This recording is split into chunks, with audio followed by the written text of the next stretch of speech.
Hello बच्चों, आप लोग का बहुत बहुत स्वागत है हमारे यूट्यूब चैनल पे। तो बच्चों, आज हम लोग पढ़ने वाले हैं कक्षा 7 के पाठ्यक्रम में सम्मिलित 10वां पाठ को। बच्चों, यह संस्कृत पीयूषम का पाठ है जो आजकल संस्कृत मंजूषा के नाम से प्रकाशित होता है। बच्चों, इस पाठ का नाम है निम्बतरो साक्ष्यम, अर्थात नीम के पेड़ के नीचे साक्ष्य। साक्ष्य का मतलब होता है सबूत। ठीक है। तो बच्चों, इस पाठ की व्याख्या करने से पहले हम इसके कठिन शब्दों के अर्थ को समझते हैं, ताकि जब मैं आपको इस पाठ का अर्थ समझाऊं तो अच्छे से आप लोगों को समझ में आ सके उसका अर्थ। ठीक है बच्चों, देखिए, अभिमृश्य का अर्थ होता है सोचकर। ठीक है। गर्त यानी गड्ढा, द्वयोर मध्य यानी दोनों के बीच में, छद्म बुद्धि मतलब बेईमान। ठीक है, छद्म बुद्धि वाला या बेईमान। आहृतवान अर्थात निकाल ले आया। अंतिकम यानी समीप। भवतु नाम यानी जाने दीजिए। ठीक है। अपरे दियु का अर्थ होता है दूसरे दिन। समुत्सुक यानी कि अत्यधिक आतुर। सम्मर्द यानी भीड़। वाष्पकंठा का अर्थ होता है रूंधे गले से। सद्य एव यानी शीघ्र ही। शुष्केंधनम यानी सूखी लकड़ियाँ। ठीक है बच्चों, देखिए अगला शब्द है संहृत्य अर्थात इकट्ठा करके। निधाय यानी रखकर। स्वर संयोग अर्थात आवाज का संयोग। विस्मृता का अर्थ होता है विस्मित या आश्चर्यचकित। ठीक है बच्चों। सभाजितवान अर्थात पुरस्कृत किया। विश्रम्भात का अर्थ होता है विश्वास। तो बच्चों, चलते हैं हम पाठ की व्याख्या को समझते हैं। तो बच्चों देखिए, लाइनें यहाँ से शुरू होती हैं। पूरा एकस्मिन् ग्रामे मनोहर धर्मश्चंद्र द्वे मित्रे प्रतिवसतः। ठीक है। पूरा यानी कि प्राचीन। एकस्मिन् का अर्थ होता है एक। ग्रामे यानी गांव में। धर्मश्चंद्र का अर्थ होता है धर्मचंद, और च का अर्थ होता है और। द्वे मतलब दो। मित्रे यानी मित्र। प्रतिवसतः यानी रहते थे। ठीक है, निवास करते थे। तो देखिए बच्चों, इसका अर्थ हो जाएगा प्राचीन काल में एक गांव में मनोहर और धर्मचंद्र नाम के दो मित्र रहते थे। बच्चों देखिए अगली लाइन है, तो विदेशात धनम अर्जित्वा नीतवन्तौ। तो बच्चों देखिए, तो का अर्थ होता है वे दोनों। ठीक है। विदेशात अर्थात विदेश से। धनम यानी धन। अर्जित्वा मतलब अर्जित करके या कमाकर। नीतवंतो यानी कि लाए। तो इसका अर्थ हो जाएगा कि वे दोनों विदेश से धन कमाकर, धन अर्जित करके लाए। अगला लाइन देखिए, तो विचारितवन्तौ यद गृहे इदं धनम सुरक्षितम न स्यात्। तो का अर्थ होता है वे दोनों। ठीक है बच्चों। विचारितवन्तौ अर्थात विचार किया। यद कि गृहे यानी घर में। इदम का अर्थ होता है यह। धनम यानी धन को। सुरक्षितम अर्थात सुरक्षित। ठीक है। न मतलब नहीं। तो देखिए बच्चों, इसका पूरा अर्थ हो जाएगा कि उन दोनों ने विचार किया कि घर में यह धन सुरक्षित नहीं रह सकता। ठीक है। एवं विमृश्य तद धनम एकस्य वृक्षस्य मूले गर्तं विधाय निक्षिप्तवन्तौ। ठीक है। एवं का अर्थ होता है एवं या फिर और। विमिश्र यानी विचार करके। तद की धनम यानी धन को। एकस्य एक। वृक्षस्य वृक्ष के। मूले यानी मूल में या जड़ में या गर्त में। ठीक है। मूले मतलब जड़ में। गर्त यानी गड्ढे में। ठीक है। विहाय करके निक्षिप्तवन्तौ अर्थात छिपा दिया या रख दिया। ठीक है। तो बच्चों देखिए, इसका अर्थ हो जाएगा कि, और यहाँ से देख लीजिए, उन दोनों ने विचार किया कि घर में यह धन सुरक्षित नहीं रह सकता, और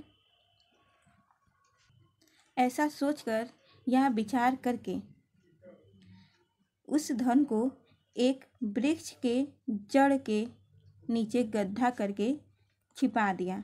ठीक है, अगला लाइन देखिए, द्वयोर्मध्ये परस्परम मतैक्यम अभवत् यत् यस्मै आवश्यकता भविष्यति स अपरेण सह आगत्य निष्कासयिष्यति।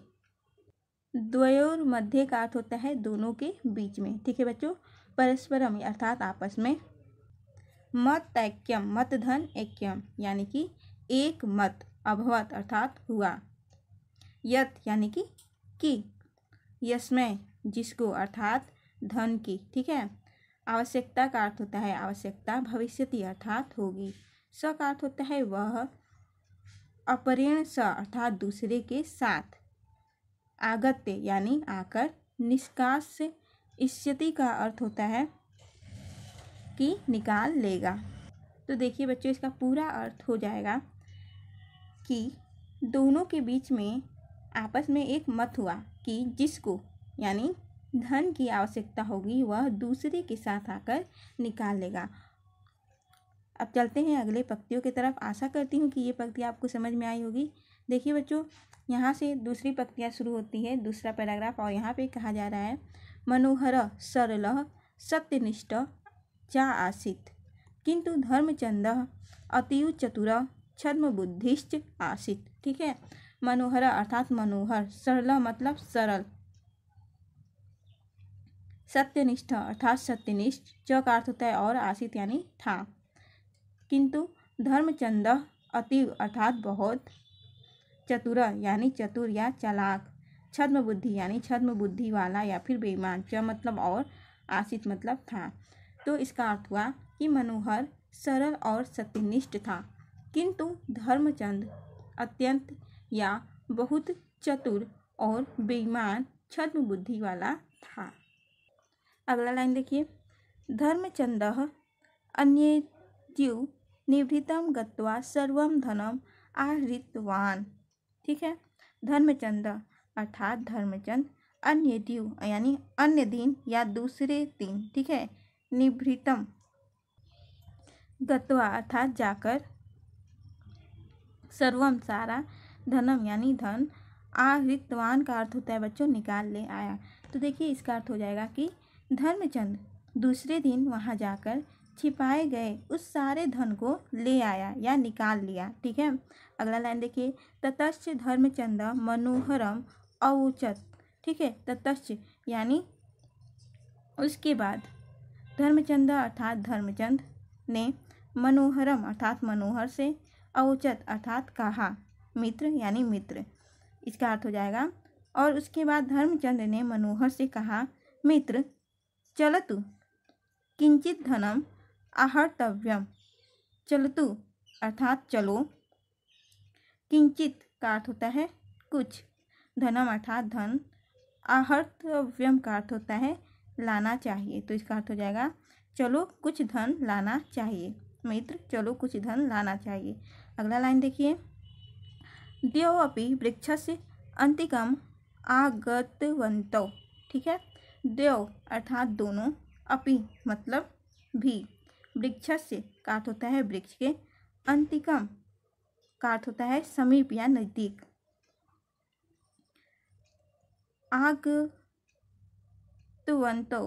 बच्चों, आगतवन्तौ का अर्थ होता है आ गए। तो देखिए इसका अर्थ हो जाएगा दोनों भी वृक्ष के पास आ गए, वृक्ष के नजदीक आ गए। अब देखिए इसका अगला पंक्ति है, तत्र धनम न आसीत्। ठीक है, तत्र मतलब वहाँ, धनम मतलब धन, न का मतलब होता है नहीं, आसीत् मतलब था, वहाँ धन नहीं था। ठीक है, अगला लाइन देखिए, धर्मचंद मनोहरम आक्षिप्तवान यत्नेन धनम अपहृतम इति।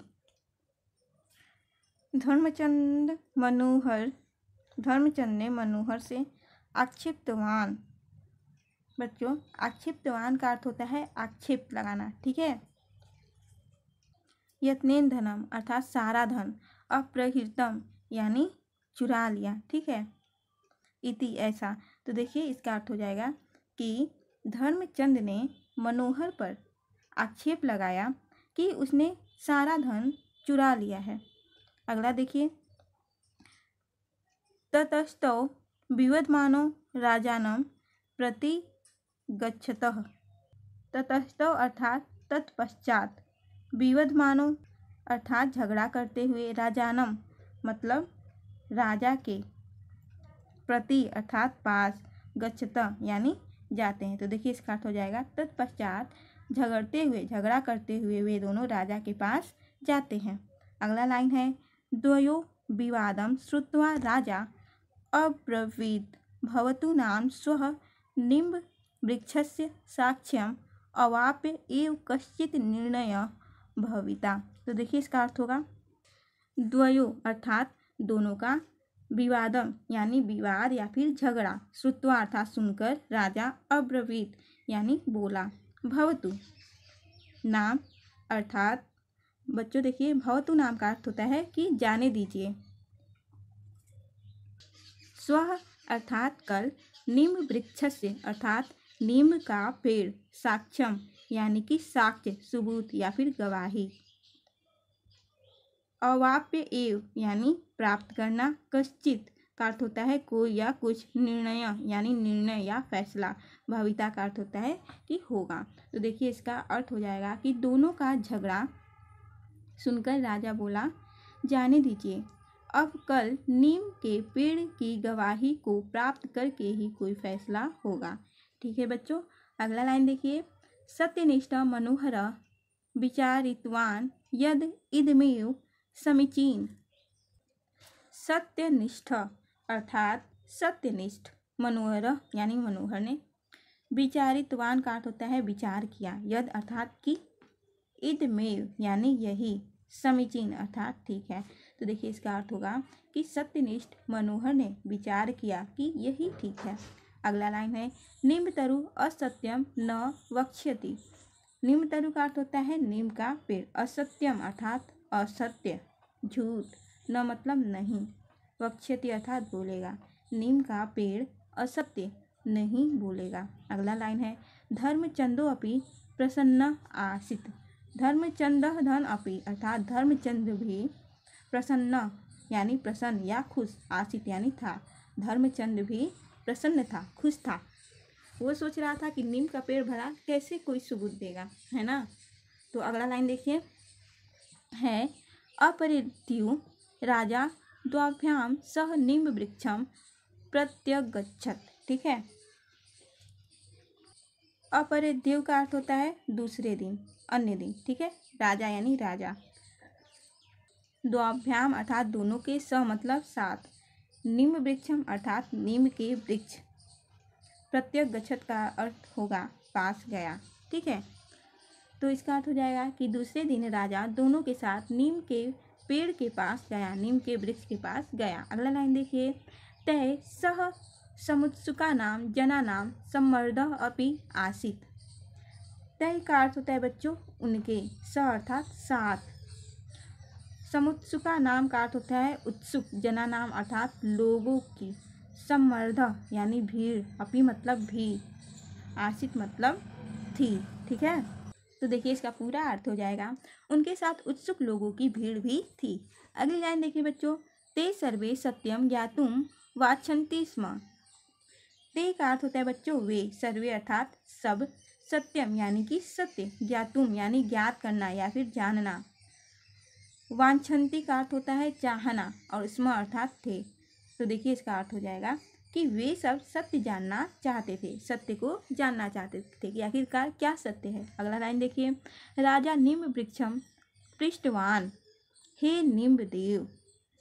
निम्ब वृक्षम अर्थात नीम का वृक्ष से, पृष्ठवान यानी पूछा, राजा ने नीम के वृक्ष से पूछा, हे नीम देव या हे नीम देवता, कथय धनम केन अपहृतम। कथय का अर्थ होता है किसके, धनम यानी धन, केन,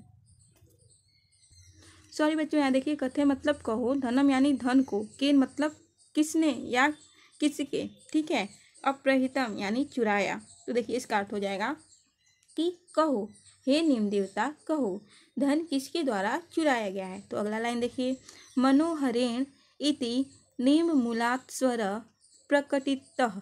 ठीक है, तो देखिए मनोहरेण का अर्थ होता है मनोहर के, इति मतलब इस, निम्ब मूलात् स्वर अर्थात नीम का जड़ से, स्वर मूल का अर्थ होता है जड़, नीम अर्थात नीम के पेड़, स्वर अर्थात स्वर या फिर आवाज। प्रकटितः का अर्थ होता है प्रकट हुआ। तो देखिए इसका अर्थ हो जाएगा कि मनोहर के द्वारा यह स्वर नीम की जड़ से प्रकट हुआ। अगला लाइन है एतत् श्रुत्वा मनोहर वाष्पकंठ रुरोध अब्रवीत च महाराज।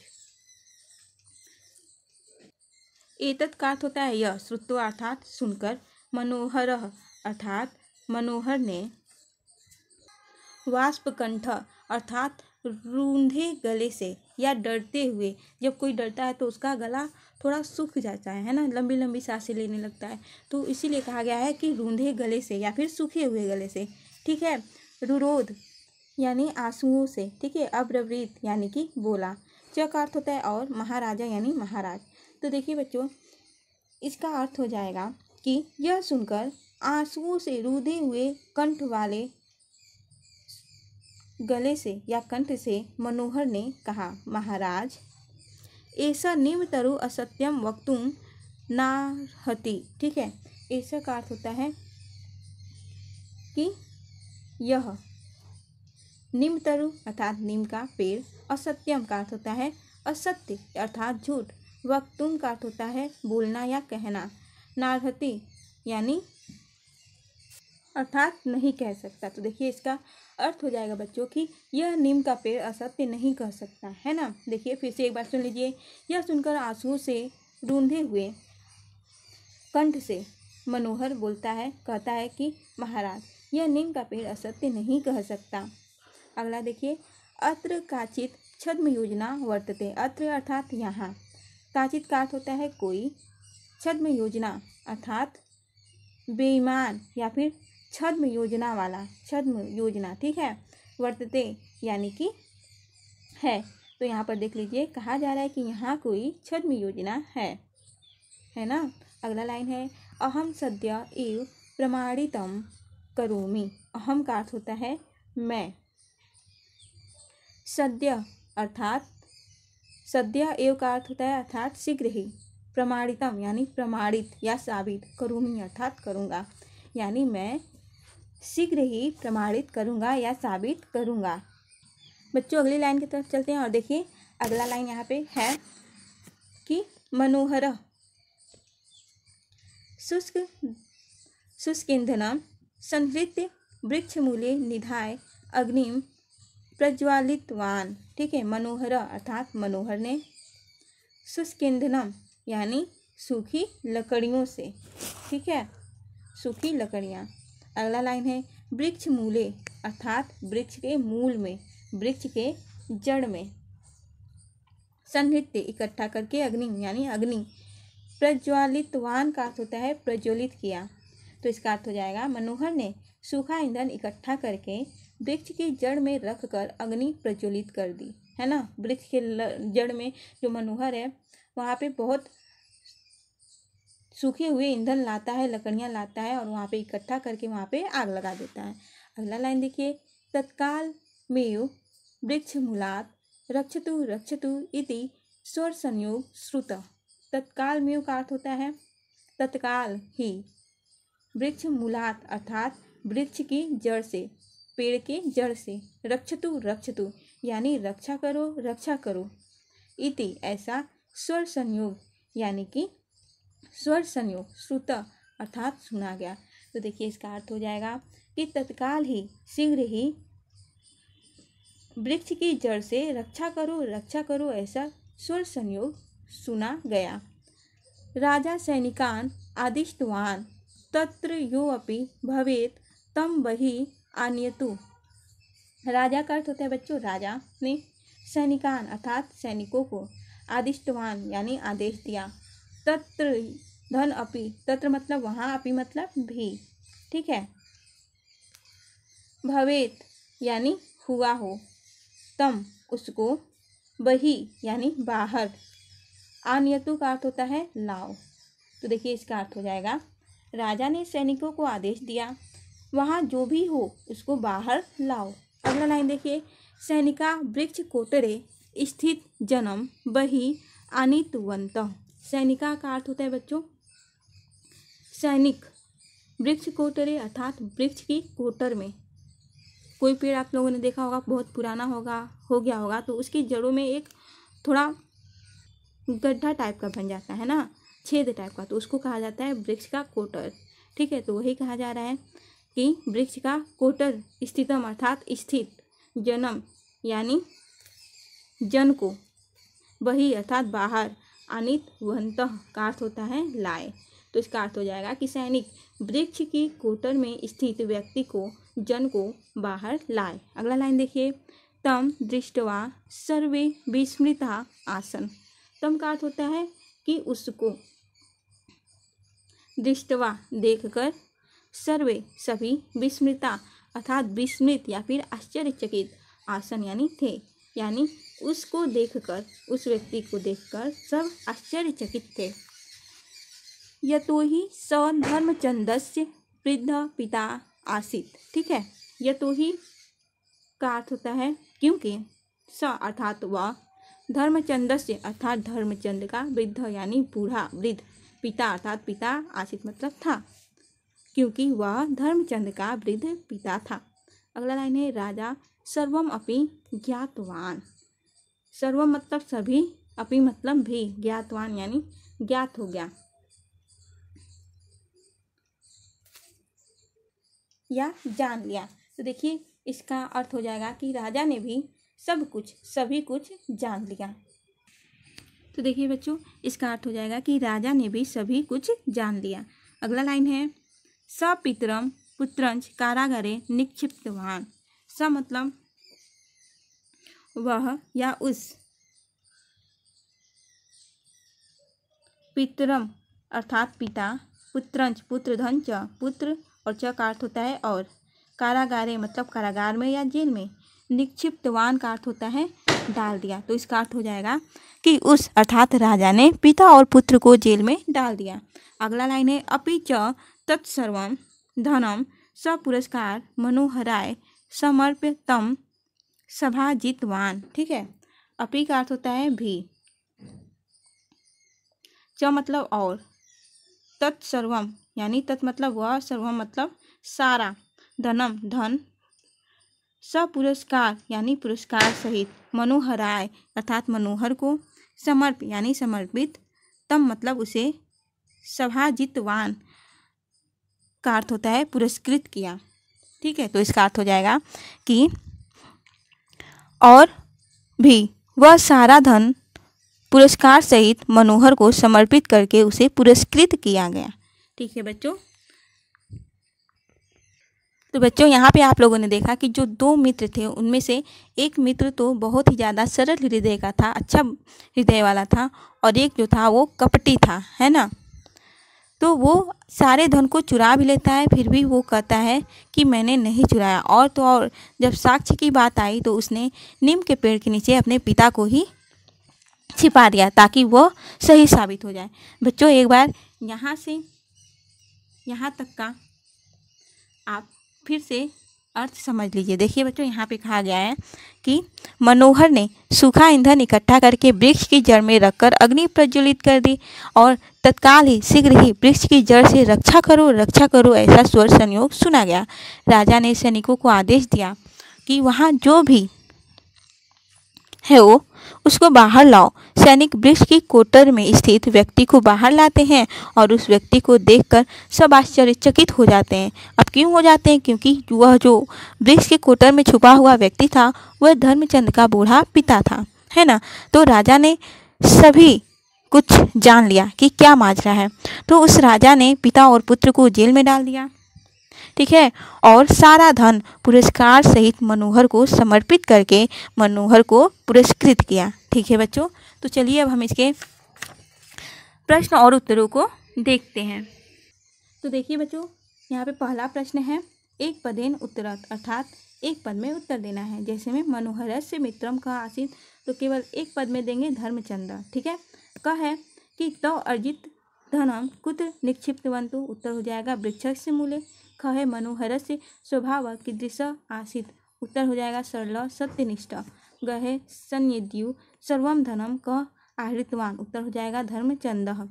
घ है वृक्षकोटरे कः आसीत्, उत्तर हो जाएगा धर्मचंदस्य वृद्ध पिता। ठीक है। तीसरा वाला प्रश्न देखिए है मंजूषात क्रियापदानि चित्वा वाक्यानि पूरयत।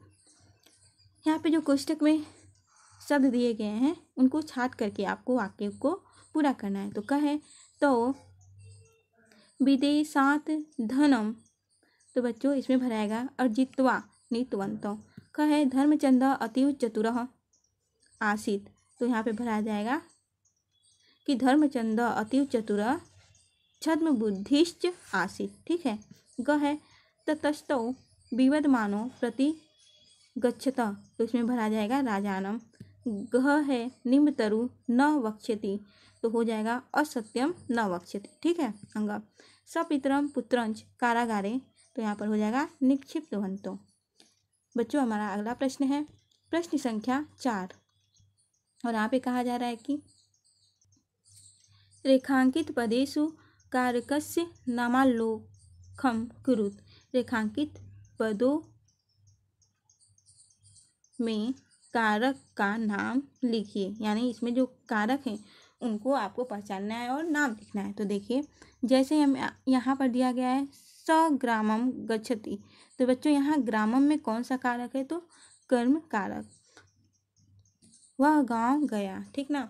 क है तो विदेशात धनम अर्जित्वा नीतवन्तो, तो विदेशात में कौन सा कारक है, तो अपदान कारक। ठीक है। ख है स अपरेण स आगत्य निष्कासयिष्यति, तो देखिए अपरेण में कौन सा कारक है, तो करण कारक। ग है द्यौ अपि वृक्षस्य अंतिकम आगतवन्तो, तो वृक्षस्य में संबंध कारक है। घ है राजा सैनिकान आदिष्टवान, सैनिकान में कर्म कारक है। अंग सैनिका वृक्ष कोटरे स्थितम जनम आनीतवन्तो, तो इसमें अधिकरण कारक है। ठीक है। अगला प्रश्न है प्रश्न संख्या 5 संधि विच्छेदम कुरु। संधि विच्छेद करना है, एक तरफ शब्द दिए गए हैं और तरफ संधि विच्छेद करना है। तो देखिए धर्मचंद अर्थात धर्मचंद धन च धर्मचंदश्च हो जाएगा। द्वयोर मध्य अर्थात द्यो धन मध्य। बच्चों यह जो विसर्ग है ना, यहाँ पर कहीं पे र हो जा रहा है और कहीं पे ये आधा षटकोण स हो रहा है। ठीक है। तो कंफ्यूज मत होइएगा। अगला है ग समुत्सुका नाम का अर्थ होता है समधन उत्सुका नाम। घ का संधि विच्छेद होगा शुष्क ईंधनम अर्थात शुष्क धन ईंधनम। अगले प्रश्न की तरफ चलते हैं और देखिए बच्चा यहाँ पे प्रश्न संख्या 6 है रेखांकित पदानि अधिकृत्य प्रश्न निर्माणम कुरुत। रेखांकित पदों के आधार पर प्रश्नों का निर्माण करना है।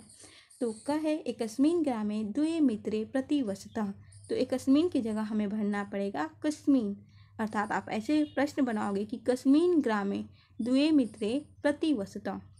बच्चों आशा करती हूँ कि मैं जो भी बताती हूँ आप लोग को समझ में आ रहा होगा। अगर नहीं समझ में आया तो प्लीज़ कमेंट में ज़रूर बताइएगा। ख देखिए है तो विदेशात धनम अर्जित्वा नीतवन्तो, तो आप ऐसे प्रश्न को बनाएंगे तो की जगह आप लिखेंगे को, अर्थात कौन दोनों। को विदेशात धनम अर्जित्वा नीतवन्तो। क है धर्मचंद अतीव चतुर छद्म बुद्धिश्च आसीत्, तो आप ऐसे प्रश्न बनाओगे कह अतीव चतुर छद्म बुद्धिश्च आसीत्। देखिए प्रश्न संख्या 7 है संस्कृत भाषायाम अनुवादम कुरुत, अर्थात संस्कृत भाषा में अनुवाद कीजिए। तो देखिए बच्चों क है एक गांव में 2 मित्र रहते थे, तो आप इसका ऐसे संस्कृत बनाओगे कि एकस्मिन् ग्रामे द्वे मित्रे प्रतिवसतः। ठीक है।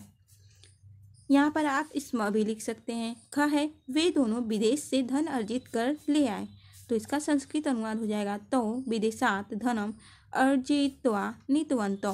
ग है मनोहर सरल और सत्यनिष्ठ था, तो इसका संस्कृत अनुवाद होगा मनोहर सरल सत्यनिष्ठ च आसीत्। घ है सैनिक वृक्ष के कोटर में स्थित व्यक्ति को बाहर ले आए, तो इसका अनुवाद हो जाएगा सैनिका वृक्ष कोटरे स्थितम जनम बहि आनीतवन्तः। तो बच्चों आज के लिए बस इतना ही। आशा करती हूँ कि आज जो भी आप लोगों ने पढ़ा वो आप लोग को समझ आया होगा। अगर वीडियो अच्छी लगी हो तो प्लीज़ वीडियो को लाइक ज़रूर कीजिएगा, साथ ही साथ चैनल को सब्सक्राइब करना न भूलिएगा। तो बच्चों मिलते हैं अपने अगली वीडियो में। एक नए लेसन के साथ।